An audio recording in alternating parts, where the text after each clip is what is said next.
Et avec nous pour aller plus loin sur ce sujet, Rodolphe Bonas, bonjour. Bonjour. Bonjour. On va vous donner un petit rond de serviette parce que Oui, je viens juste de boire un peu d'eau là. Donc, Je rappelle que vous êtes directeur général de CACOM et vous êtes aussi spécialiste de la distribution, de la grande distribution. Alors c'est juste un argument marketing pour nous faire envie finalement, ces recettes dites traditionnelles. Alors ça démarre par là, ça c'est sûr. Il y a 70% des Français qui déclarent finalement avoir envie de produits plus sains, plus naturels, plus simples quelque part. Donc mécaniquement, oui, au départ ça démarre par un argument marketing. Ça démarre par des sondages en fait. Sur Oui, les gens. des On voit sondages qu'ils ont pour envie de essayer ça, de se dire voilà, quelles sont les attentes, quelles sont les envies. Et c'est vrai qu'il n'y a rien de plus fort que les réminiscences de l'enfance. Vous savez, quand on rentre du goûter à l'école ou quand on est en vacances, les repas préparés par la grand-mère après la plage, c'est vrai que ça donne envie, on a des odeurs, on a tout. Donc c'est là-dessus qu'on installe la promesse. Ouais. Mais après, on est obligé de la tenir. Et c'est là où ces produits font face quand même. C'est là où le bas blesse.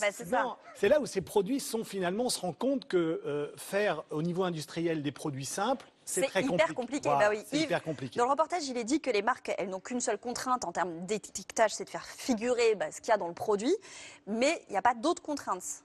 Les marques peuvent faire n'importe quoi en matière d'étiquetage. Il y a la Direction générale de la concurrence, la consommation et la répression des fraudes, la DGCCRF, le tout c'est de dire sans bafouiller, qui donne deux directives. La première, c'est que l'étiquetage doit comporter des informations qui sont éclairées pour le consommateur. Donc, informations qui soient très claires. Par exemple, l'étiquette doit être en français. On ne peut pas avoir un produit avec une étiquette, une autre langue. Également, deuxième directive qui est plus restrictive, on dit également que les marques et les étiquettes doivent donner une information loyale et précise et qui n'est pas de nature à induire en erreur le consommateur. Donc là, on peut imaginer qu'un ingrédient qui ne serait pas mentionné et que le consommateur aimerait connaître son existence, eh bien là, on va ici aller à l'encontre de la règle. Les donc, ingrédients, ça fait longtemps que je n'ai pas lu une étiquette, mais il me semble, dans ma mémoire, que c'était surtout des noms à base de HUD, 510, 502, 500... On est loyal, on ne sait pas ce que ça veut dire. On ne sait pas ce que ça veut dire. Non, mais c'est vrai que c'est incroyable, on peut en trouver dans des recettes où même où il y a marqué à l'ancienne, traditionnelle, voilà. On va quand même trouver des additifs. Alors, ce qui est un peu compliqué, c'est qu'en effet, cette mention cleanable, all natural, pure food, on peut les appeler comme on veut, ne répondent à aucune règle en réalité. C'est-à-dire qu'aujourd'hui, c'est régi par rien et qu'on peut très bien trouver dans un yaourt dit traditionnel, au-delà du lait, des ferments et du sucre, on va trouver des conservateurs, des antioxydants. Donc il n'a absolument pas été en plus fait de manière traditionnelle.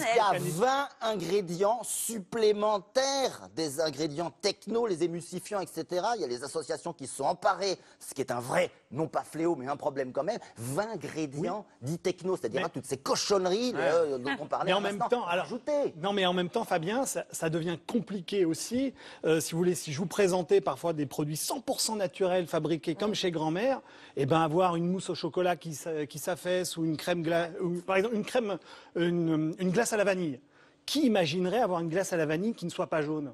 Une glace à la vanille, c'est jaune? Non. En fait, vous faites votre glace à la vanille, en vrai, elle sera blanche. Mais on va la colorer. C'est leur promesse, ça. C'est eux qui promettent au départ, c'est pas nous. Mais parce que est-ce que c'est pas de l'éducation du consommateur? Exactement. C'est la même chose que les fameux grains. De vanille, en fait, c'est de la vanille, ce qu'on appelle épurée, et il n'y a pas de vanille dedans. Du moins, il y a de la vanille dans la glace, mais pas qu'on voit, c'est pas celle qu'on mange, vous voyez ce que je veux dire. Donc, tout ça fait en sorte qu'en effet, on est installé dans des habitudes alimentaires et on a vécu, vous souvenez-vous, pour un point qui est important, on a vécu pendant longtemps avec la période avec bifidus, avec oméga 3, et là on rentre en effet dans la période du sang. Du sang, voilà, avec sans rien, sans conservateur, sans additifs, sans édulcorants, sans rien. Et ça marche, Fabien? Ça marche énormément. Alors, aux environs des études disent qu'aux environs de 2020, c'est 180 milliards de dollars de chiffre d'affaires monde, beaucoup aux États-Unis, mais aussi en Europe. Ça a augmenté là en un an de 10%.